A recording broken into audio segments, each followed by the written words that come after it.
तिरुवनंतपुरम में प्रधानमंत्री मोदी का रोड शो। सड़क के दोनों तरफ खड़े लोगों ने किया प्रधानमंत्री का स्वागत और तस्वीरें आपको हम दिखा रहे हैं। इस वक्त एयरपोर्ट पर कांग्रेस सांसद शशि थरूर ने प्रधानमंत्री की अगवानी की, लेकिन ये जहां पर वाटर मेट्रो का उद्घाटन होना है, प्रधानमंत्री मोदी वहां पर पहुंचे हैं। इसके अलावा वंदे भारत एक्सप्रेस का भी अब हरी झंडी प्रधानमंत्री मोदी दिखाएंगे और इस वक्त कर्मचारियों से बातचीत करते हुए प्रधानमंत्री मोदी की तस्वीरें सामने आ रही हैं। केरल का दौरा और तिरुवनंतपुरम से तस्वीरें सामने आ रही हैं। इसके अलावा वाटर मेट्रो की सौगात देने जा रहे हैं। ये भारत में पहली वाटर मेट्रो होगी, जो कि पूरा प्रोजेक्ट केरल से शुरू हो रहा है। कोच्चि में ये वाटर मेट्रो बनाई गई है, जिसमें 10 द्वीपों को जोड़ा गया है। और तस्वीरें इस वक्त जो हम आपको दिखा रहे हैं वो तिरुवनंतपुरम से हैं, जहां पर प्रधानमंत्री मोदी सबसे मुलाकात कर रहे हैं। एक विशेष परिधान प्रधानमंत्री मोदी ने इस वक्त पहना हुआ है, जो कि साउथ का, दक्षिण का बताया जाता है। ये पारंपरिक परिधान होता है दक्षिण में।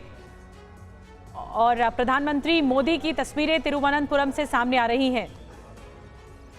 इसके बाद कोच्चि में जो केरल की पहली वंदे भारत ट्रेन को भी हरी झंडी दिखाएंगे प्रधानमंत्री मोदी, और किस किस रूट से ये गुजरेगी ये भी हम आपको ग्राफिक्स के जरिए दिखा रहे हैं। इस रूट में कौन कौन से स्टेशन होंगे ये भी हम आपको दिखा रहे हैं। और प्रधानमंत्री मोदी का जो आगमन है वो बहुत खास है। मिशन दक्षिण के तहत ये गेम चेंजर साबित होगा और वाटर मेट्रो जो है उसकी सौगात आज प्रधानमंत्री मोदी देने वाले हैं। 8 इलेक्ट्रिक हाइब्रिड बोट्स को जोड़कर ये वाटर मेट्रो तैयार की गई है।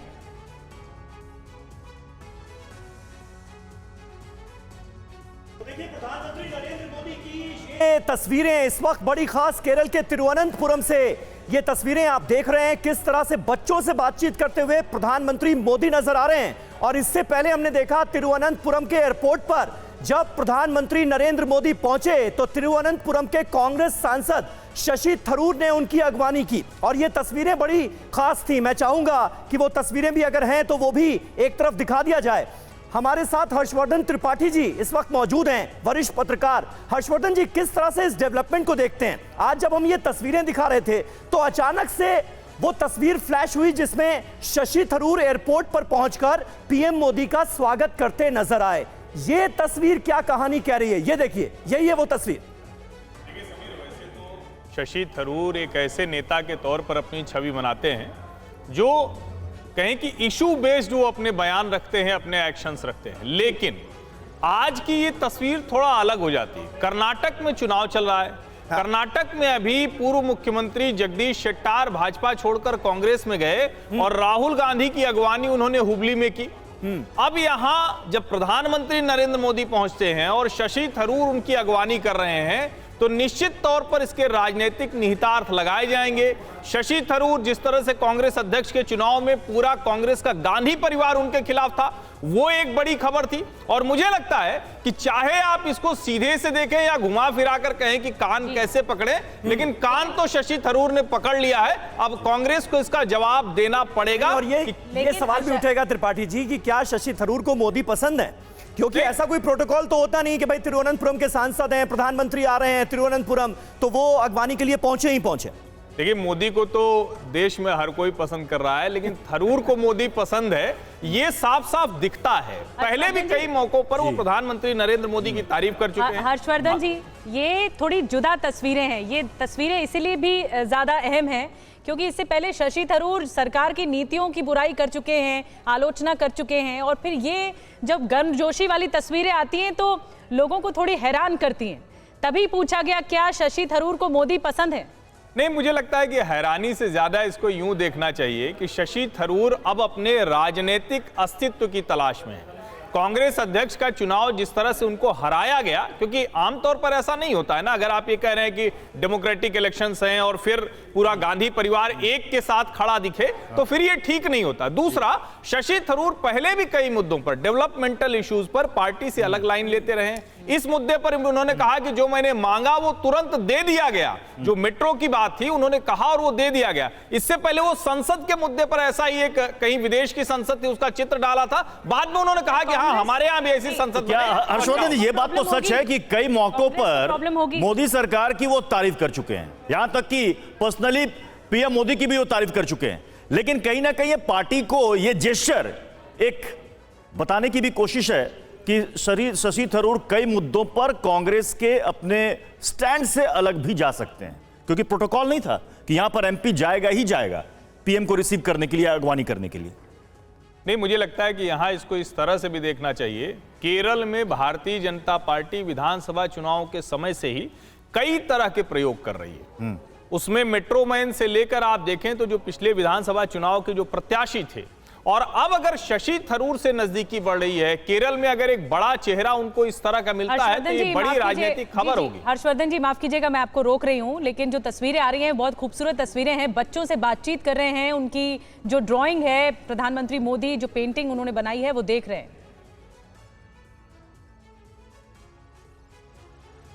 कमाल है, मैं यहीं बैठा तो आप देख रहे हैं तस्वीरें इस वक्त तिरुवनंतपुरम से सामने आ रही हैं। प्रधानमंत्री मोदी यहाँ पर पहली वंदे भारत जो साउथ के लिए है, जो कोच्चि है, वहाँ से वंदे भारत शुरू हो रही है। कोच्चि में दरअसल वाटर मेट्रो शुरू हो रही है और केरल में वंदे भारत शुरू हो रही है। तो इसीलिए प्रधानमंत्री मोदी का ये जो दौरा है वो खास है। बच्चे उनकी अगवानी कैसे कर रहे हैं, बच्चे यहाँ पर बड़ी संख्या में मौजूद हैं, स्कूली बच्चे, और वो अपनी ड्राइंग लेकर, अपनी पेंटिंग लेकर उनके पास पहुंचे हैं। प्रधानमंत्री मोदी उनसे बातचीत कर रहे हैं, उनके बारे में पूछ रहे हैं, उनकी कलाकारी के बारे में पूछ रहे हैं। जिस तरह से उन्होंने उकेरा है इस वक्त कैनवस पे या फिर पेपर पर, जिस तरह से आर्ट या पेंटिंग बनाई है बच्चों के जरिए, ये प्रधानमंत्री पूछ रहे हैं। और ये सभी वंदे भारत एक्सप्रेस के अंदर मौजूद हैं। प्रधानमंत्री मोदी खुद भी ट्रेन के अंदर मौजूद हैं और कुल मिलाकर केरल को बड़ी सौगात मिलने जा रही है। 3200 करोड़ की परियोजनाओं की सौगात केरल को मिलने जा रही है। और ये बीजेपी का जो मिशन दक्षिण है, दक्षिण का ये जो दौरा प्रधानमंत्री मोदी का, ये बहुत अहम है। हमारे साथ हर्षवर्धन त्रिपाठी जी मौजूद हैं, सीनियर जर्नलिस्ट। हर्षवर्धन जी, ये जो तस्वीरें हैं ये अपने आप में बहुत खास बना देती है प्रधानमंत्री मोदी को। वो जहां जाते हैं दिल जीत लेते हैं, न सिर्फ बच्चों का बल्कि युवाओं का, और अब तो शशि थरूर का भी ऐसा लग रहा है दिल जीत लिया है। देखिए, मुझे लगता है कि प्रधानमंत्री नरेंद्र मोदी की ये शैली थोड़ा उनको सबसे अलग करती है। ऐसा नहीं है कि दूसरे मुख्यमंत्री या पहले के प्रधानमंत्री ये नहीं करते रहे। प्रथम प्रधानमंत्री जवाहरलाल नेहरू से लेकर अभी तक सब ये करते रहे, लेकिन विकास योजनाएं वहाँ के स्थानीय लोग, और विशेष करके जिसको हम नौजवान पीढ़ी कहते हैं, जो बच्चे बड़े हो रहे हैं, जिनको भारत का भविष्य हम देखते हैं। और इसीलिए जब आप ये कह रहे हैं कि मिशन दक्षिण के प्लान में क्या शामिल है, क्या, निश्चित तौर पर कोई भी सरकार होती है तो अपनी योजनाओं के जरिए जाती है, और गवर्नमेंट स्कीम्स के जरिए डेवलपमेंट को जोड़कर जिस तरह से नरेंद्र मोदी अपना जिसको पॉलिटिकल मैंडेट कहते हैं वो ठीक करते हैं, वो अपने आप में अनोखा है। बात होगी, ये देखने वाली बात होगी। और हमने आपको बताया कि वंदे भारत एक्सप्रेस जो है वो कहां से होकर गुजरेगी। अब जरा वाटर मेट्रो जो है उसकी खासियत भी आपको दिखा दें। हमारी टीम ने बड़े शानदार ग्राफिक्स बनाए हैं, उसकी मदद से हम आपके सामने एक एक डिटेल रखने की कोशिश कर रहे हैं। कोच्चि में देश की पहली वाटर मेट्रो। सबसे पहले तो ये जान लीजिए कि 1137 करोड़ की लागत आई है इस पूरे प्रोजेक्ट को अमली जामा पहनाने में। 15 रूट हैं जिसमें 10 आइलैंड जुड़ेंगे। कोच्चि के आसपास के जो 10 द्वीप हैं उनको जोड़ा जा रहा है इसके जरिए। 78 बोट्स, 38 टर्मिनल्स बनाए गए हैं इसके लिए। और ये देखिए प्रधानमंत्री नरेंद्र मोदी की ये ताजा तस्वीरें, मंच पर पहुंच चुके हैं इस वक्त पीएम मोदी, और उनके साथ केंद्रीय मंत्री अश्विनी वैष्णव नजर आ रहे हैं, केरल के राज्यपाल आरिफ मोहम्मद खान नजर आ रहे हैं। और ये तस्वीरें बड़ी अहम, क्योंकि केरल का ये दौरा प्रधानमंत्री नरेंद्र मोदी का बहुत अहम है। इस दौरे के अंतर्गत कई बड़ी सौगातें केरल को मिलने जा रही हैं, इसलिए केरल के लिए ये मौका बड़ा खास। I call upon the General Manager, Southern Railway, Shri R.N. Singh, to hand over the green flag to Honorable Prime Minister for flagging off the inaugural run of this prestigious Vande Bharat Express. दक्षिण railway के महाप्रबंधक Shri R.N. Singh ji से अनुरोध करते हैं। The historic moment has arrived. The green flag is shown. The train has started. History has been created. A milestone achievement in the history of railways in Kerala and a proud moment for all Keralites. ഇതാ കേരളത്തിന് മറ്റൊരു ചരിത്ര നിമിഷം കൂടി. കേരളത്തിന്റെ rail ഗതാഗത ചരിത്രത്തിലെ തന്നെ നാഴികക്കല്ലായി മാറുന്ന ഈ ചരിത്ര നിമിഷത്തിലേക്ക് ഓടിക്കയറുന്ന വന്ദേ ഭാരത് എക്സ്പ്രസ് ബഹുമാനപ്പെട്ട പ്രധാനമന്ത്രി एक्सप्रेस को हरी झंडी दिखाई है।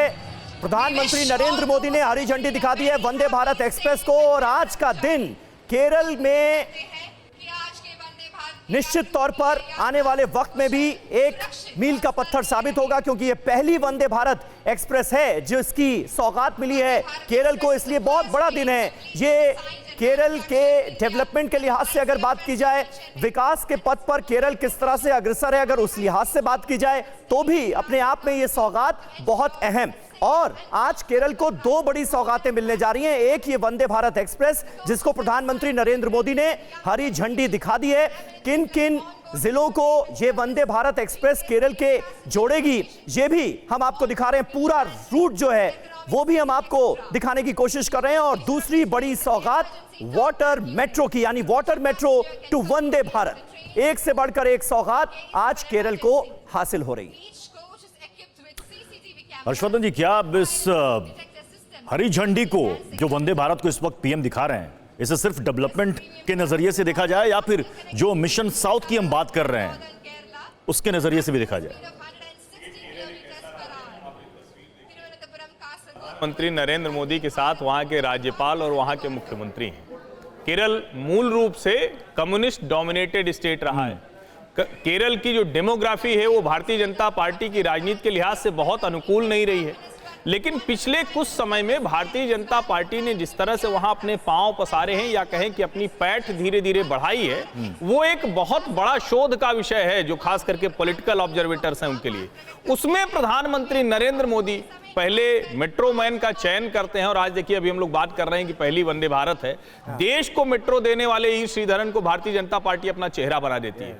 वहां डेवलपमेंट को लेकर लोगों को बहुत ज्यादा भ्रम नहीं है। केरल अपने आप में बहुत समृद्ध राज्य है, वहां लोगों की पर कैपिटा इनकम बहुत अच्छी है, लेकिन उनको जब नेक्स्ट लेवल डेवलपमेंट के साथ प्रधानमंत्री खड़े दिखते हैं तो क्या हर्षवर्धन जी इसे विकास का प्लान माने 2024 के लिए, आपको लगता है? नहीं, इसको विकास केरल की जनता का और विकास भारतीय जनता पार्टी के मतों का, दोनों एक साथ मानेंगे तो ज्यादा अच्छा दिखेगा। अच्छा, ये देखिए, चूंकि केरल के जो राजनीतिक हालात हैं वहां पर बीजेपी के लिए एक बड़ी चुनौती, एक बड़ा टास्क है इलेक्शन को लेकर। लेकिन स्नेह यात्रा की शुरुआत हुई जिसमें बीजेपी के कई नेताओं ने अल्पसंख्यकों से संपर्क करना शुरू किया और उसमें प्रधानमंत्री भी शिरकत करते हैं जब वो पादरियों से मिलेंगे। और इसे कैसे देखते हैं आप? देखिए, ये भी एक बड़ा रोचक इस वक्त पूरे देश की राजनीति में डेवलपमेंट है और उसको हम यहीं से क्यों देखें, नागालैंड भी उसका बड़ा उदाहरण है जो पूरी तरह से एक कहें कि फुल्ली क्रिश्चियन डोमिनेटेड स्टेट है और भारतीय जनता पार्टी वहां सरकार में आती है। लेकिन केरल थोड़ा कठिन है, केरल इतना आसान नहीं है। हम लोग विकास की बात कर रहे हैं, जो पादरी हैं, क्रिश्चियन चर्च हैं, वो आ रही हैं उनके साथ, लेकिन उसके बावजूद चूंकि वहां पर कम्युनिस्ट बहुत मजबूत हैं, कांग्रेस का वहां बहुत बड़ा आधार है। अब ये दो तरह के लोग आ रहे हैं, एक वो जो पहले कांग्रेस के ही साथ थे, उनके दो फ्रैक्शंस आ गए हैं। दूसरा जो कम्युनिस्ट पार्टी की नीतियों की वजह से जो वहां की चर्च है वो बहुत ज्यादा नाराज है, वो भारतीय जनता पार्टी के साथ आ रहे हैं, क्योंकि भाजपा उनको भरोसा दे रहे हैं कि जो लोकल इश्यूज हैं उनके, महत्वपूर्ण बात कर रहे हैं। ये आप बहुत महत्वपूर्ण बात कर रहे हैं हर्षवर्धन जी। फादर सोलोमन इस वक्त हमारे साथ मौजूद हैं। फादर सोलोमन, किस तरह से आप देखते हैं बीजेपी की इस रणनीति को, खास तौर पर केरल में जाकर चर्चेस के पादरियों से मुलाकात करना, उनको अपने साथ लेना, अल्पसंख्यकों में एक भरोसा जगाने की कोशिश, या इससे आगे कुछ और देख रहे हैं आप?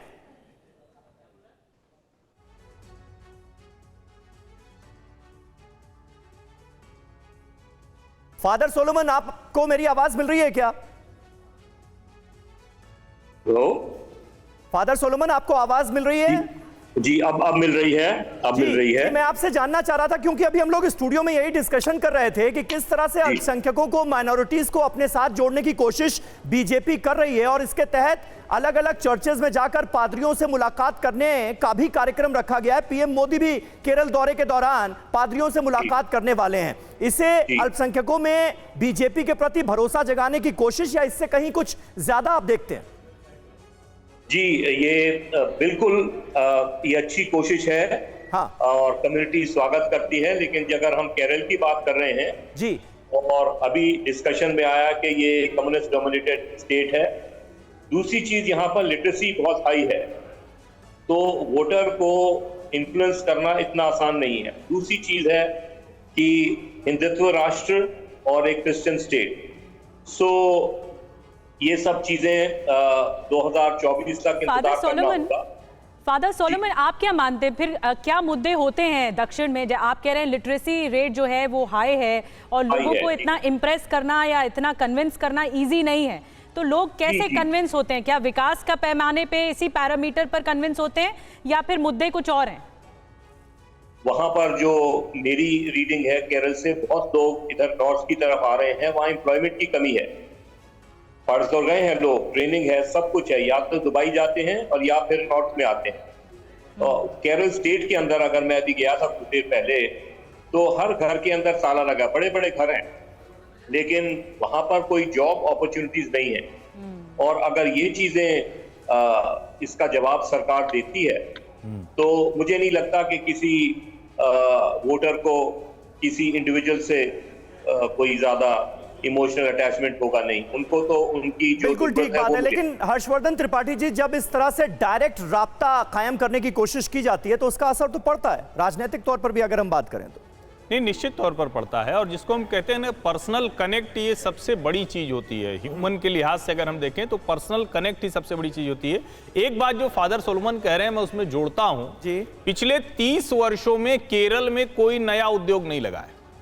ये देश के लोगों को जानकारी नहीं होती है, कई बार ये लगता है क्योंकि समृद्ध राज्य है, वहां बहुत ज्यादा रेमिटेंस है, वहां बहुत ज्यादा टूरिज्म का रेवेन्यू है, लेकिन जो फैक्ट्री होती है, जो इंडस्ट्री होती है, जो नया कारोबार होता है वो नहीं लगा है। जिसकी बात फादर सोलोमन कर रहे हैं कि अगर वो यहां लगे, यहां रोजगार के मौके आए, यहां डेवलपमेंट लोगों की आमदनी से, लोगों के लाइफस्टाइल से सीधे जुड़े, तो शायद वहां बदलाव हो सकता है। लेकिन हर्षवर्धन जी, ये पहली बार नहीं है जब केरल में प्रधानमंत्री पादरियों से मुलाकात करेंगे। पीएम बनने के बाद 2015 में कोच्चि में उनसे पादरियों ने मुलाकात की थी। अब 8 साल के बाद फिर हम उसकी चर्चा कर रहे हैं। कितना कनेक्ट कर पाए, कितना अल्पसंख्यक जुड़ पाए बीजेपी से? देखिए, भारतीय जनता पार्टी की एक जो पहचान है वो बहुत स्पष्ट तौर पर है कि वो मूल रूप से हिंदू हितों की बात करने वाली पार्टी रही। उसके जो एजेंडे हैं वो भी उसी तरह के रहे। लेकिन यह भी सच है कि जब हम पॉलिटिकल नैरेटिव के लिहाज से देखते हैं तो भारतीय जनता पार्टी ने नरेंद्र मोदी की अगुवाई में लगातार इस नैरेटिव को ठीक करने की कोशिश की। पॉलिटिकल कि हम नैरेटिव क्या है अल्पसंख्यक और विरोधी नहीं। बेंचमार्क सेट होने की कोशिश की जा रही है। बहरहाल ये दौरा बहुत अहम है और केरल के दौरे पर हैं प्रधानमंत्री नरेंद्र मोदी।